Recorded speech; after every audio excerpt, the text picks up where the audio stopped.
So ഇന്നലെ ഇന്നുമായിട്ട് ഞാൻ 2 സിനിമകൾ കണ്ട്. ഒന്നാമത്തേന്ന് പറഞ്ഞെങ്കില് സുമതി വളവ്, രണ്ടാമത്തേതെന്ന് പറഞ്ഞെങ്കില് സർക്കിട്ട്.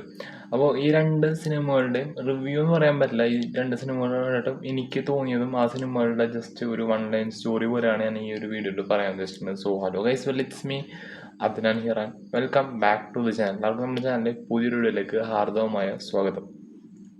സർക്കിട്ട് എന്ന് പറഞ്ഞ മൂവി ഇറങ്ങിയിരിക്കുന്നത് മനോരമ മാക്സിലും പിന്നെ ആമസോൺ പ്രൈം വീഡിയോസിലുമാണ് ഇറങ്ങിയിരിക്കുന്നത്. ഇനി അഥവാ നമ്മൾ സുമതിയോട് എടുത്ത് നോക്കുകയാണെങ്കിൽ അത് ZEE5 ഇറങ്ങിയിരിക്കുന്നത്.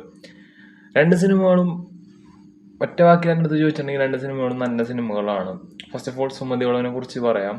സുമതി വളവ് എന്ന് വെച്ചിട്ടുണ്ടെങ്കിൽ അതിനകത്ത് ആ പേര് കേൾക്കുമ്പോൾ തന്നെ മനസ്സിലാവും. നമ്മൾ ചെറുപ്പത്തിലെ സുമതി വളവിനെ കുറിച്ചൊക്കെ ഒരുപാട് കേട്ടിട്ടുള്ളതാണ്. ഒരു ഹൊറർ എലമെന്റ് വെച്ച് പോവാന്ന് വെച്ചിട്ടുണ്ടെങ്കിൽ അതിനകത്ത് ഹൊറർ എലമെന്റ് ഉണ്ടോന്ന് വെച്ചിട്ടുണ്ടെങ്കിൽ ഉണ്ട്, പക്ഷെ ഭയങ്കരമായിട്ടില്ല. കോമഡി എലമെന്റ്സ് ഉണ്ടോന്ന് വെച്ചിട്ടുണ്ടെങ്കിൽ അതും ഉണ്ട്, അതും ഭയങ്കരമായിട്ടില്ല. ത്രില്ല് അടുപ്പിക്കാൻ എലമെന്റ്സ് ഉണ്ടോന്ന് വെച്ചിട്ടുണ്ടെങ്കിൽ അതും ഉണ്ട്, അതും ഓവറായിട്ടില്ല. എല്ലാം മിനിമലായിട്ടാണ് കൊടുത്തിരിക്കുന്നത്. ചില കാര്യങ്ങളൊക്കെ നമുക്ക് പ്രഡിക്റ്റബിൾ ആണെങ്കിൽ കൂടി പടം വാസ് ഗുഡ്, കണ്ടിരിക്കാൻ ആയിട്ട് നമുക്ക് പറ്റും. എനിക്ക് പേഴ്സണലി അങ്ങനെ ഫീൽ ചെയ്തു. ആ കുഴപ്പമില്ല, നല്ലൊരു പടം, കണ്ടിരിക്കാം. ഫീൽ ഗുഡ് ആണെന്ന് വെച്ചാൽ അങ്ങനെയൊന്നും പറയാൻ പറ്റില്ല, എന്നാലും നല്ലൊരു പടം. അതിനകത്ത് നമ്മളുടെ ഗോകുൽ സുരേഷ്, അർജുൻ അശോകൻ, സൈജു കുറുപ്പ് ഇവരൊക്കെ ഉണ്ട്. അവരുടെയൊക്കെ അഭിനയത്തിനെ കുറിച്ച് പറയാനൊന്നും എനിക്കറിയില്ല, പക്ഷേ അവരൊക്കെ അടിപൊളിയായിട്ടുണ്ട് സിനിമയിൽ. സോ അതാണ് അതിൻ്റെ ഒരു കാര്യം എന്നുണ്ടെങ്കിൽ അർജുൻ അശോകൻ്റെ ആയിട്ട് ആ സുമതി വളവിനും പടം നിങ്ങൾക്ക് കാണാം. ഞാൻ കാര്യമായിട്ട് കഥകളൊന്നും പറയാനില്ല. മീൻസ് സുമതി വളവ് എന്ന് പറഞ്ഞിട്ടുണ്ടെങ്കിൽ ആ ഒരു വളവിനും ആ വളവ് അതിനകത്ത് കാണിക്കുന്നുണ്ട്. അപ്പോൾ അതിനകത്ത് ഉണ്ടാവുന്ന ചെറിയ ചെറിയ ഹൊറർ എലമെന്റ്സും ചെറുതായിട്ട് പേടിപ്പിക്കുന്ന എലമെന്റ്സും അത്യാവശ്യം കുഴപ്പമില്ലാത്ത കോമഡി. പിന്നെ നമ്മളുടെ മറ്റാളുടെ പേരെന്താ, ശ്രീകാന്ത് വെട്ടിയാറ് കാര്യങ്ങളൊക്കെ ആ സിനിമയിൽ അഭിനയിച്ചിട്ടുണ്ട്. The movie was really good. ഇനി അടുത്തതെന്ന് പറഞ്ഞെങ്കിൽ സർക്കിട്ട് എന്ന് പറഞ്ഞ പടമാണ്. സർക്കിട്ട് എന്ന് പറഞ്ഞ പടം ഞാൻ മെയിൻലി കാണാനായിട്ട് ഉണ്ടായ റീസൺ എന്ന് പറഞ്ഞെങ്കിൽ നമ്മുടെ ആസിഫലിൻ്റെ ഒരു പോഡ്കാസ്റ്റ് ഉണ്ടായി ഈഗിൾ ഗെയിമിങ്ങിനായിട്ട്. ആ ഒരു സിനിമയിൽ ആസിഫ് അലി വന്നിരുന്നത് ഈ ഒരു സിനിമയുടെ പ്രൊമോഷന് വേണ്ടിയിട്ടായിരുന്നു. സോ അങ്ങനെ വെച്ചിട്ടാണ് ഞാൻ ആ ഒരു സിനിമ കണ്ടത്.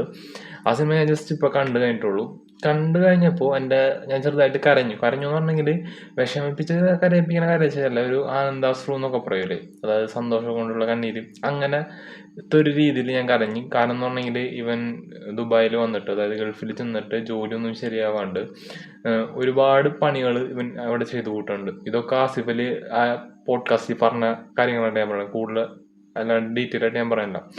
അതായത് ഒരുപാട് ജോലികൾ ചെയ്യും. പിന്നെ മറ്റേ ദുബായിലൊക്കെ പോയിട്ടുള്ളവർക്കാണെന്ന് വെച്ചാൽ അറിയാം, അവിടെ സ്പാട കാട് ഇങ്ങനെ റോട്ടി കിടക്കണ്ടാവും. അപ്പോൾ ആ പണിക്ക് വരെയും അവൻ പോയി. കാരണം എന്ന് പറഞ്ഞാൽ ഒരു ഗതിയില്ലാണ്ട് ദുബായി പോയി പെട്ടുപോയ ഒരവസ്ഥയായിരുന്നു അതിനകത്ത് കാണാനായിട്ട് പറ്റിയത്.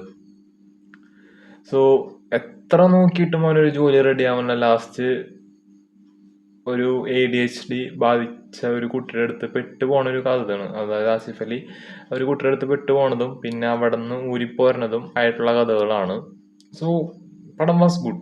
അതായത് എന്ന് പറഞ്ഞാൽ ഒരു ഫീൽ ഗുഡ് പടമാണ്. പടം കണ്ടിട്ടുണ്ടെങ്കിൽ എൻ്റെ പോലത്തെ ഒരു ആൾക്കാരെന്ന് വെച്ചിട്ടുണ്ടെങ്കിൽ, ഞാൻ ഈ കാണിക്കുന്ന ഈ ദേഷ്യവും കാര്യങ്ങളൊക്കെ ഉണ്ട്, എന്നെ അറിയണമെന്ന് വെച്ചിട്ടുണ്ടെങ്കിൽ, പക്ഷെ ഞാനൊരു ലോല ഹൃദയനാണ്. സോ ആ ഒരു സിനിമ കണ്ടപ്പോൾ ഞാൻ ചെറുതായിട്ടൊന്ന് സോ ദ പടം വാസ് ഗുഡ്. അപ്പോൾ നിങ്ങളിൽ ആരെങ്കിലും ഈ സിനിമകൾ കണ്ടവരുണ്ടെങ്കിൽ നിങ്ങളുടെ അഭിപ്രായം തീർച്ചയായിട്ടും താഴത്ത് കമൻറ്റ് ചെയ്യുക. സോ സബ്സ്ക്രൈബ് ചെയ്യാത്തവരുണ്ടെങ്കിൽ സബ്സ്ക്രൈബ് ചെയ്യുക. നമുക്ക് എന്തായാലും അടുത്ത വീഡിയോ കാണാം. അതിലേക്ക് ഇറ്റ്സ് മീ അദ്നാൻ. ബൈ.